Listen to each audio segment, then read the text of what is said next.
Ubus yung puhunan nila because of unrealistic expectations that led them na emotional action. Actually, related siya bro, pansin mo. The mindset is unrealistic, nati-trigger yung emotions, which is good kasi walang rules.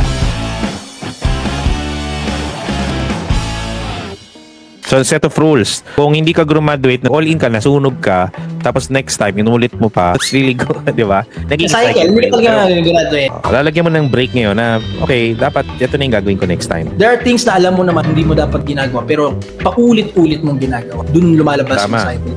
It's like a curse. Correct. Kailangan i-break mo rin eh. Ako, coach, kikita, matatalo, ending, break even. At least kumita at the beginning. Kesa naman natalo, tapos nag-break even, tapos natalo ulit. Wala nang payo. Relatable to all traders na ubus yung puhunan nila because of unrealistic expectations. Yun nga, emotions that led them emotional action. Actually, related siya bro, pansin mo. The mindset is unrealistic, nati-trigger yung emotions, which is greed. Kasi walang rules.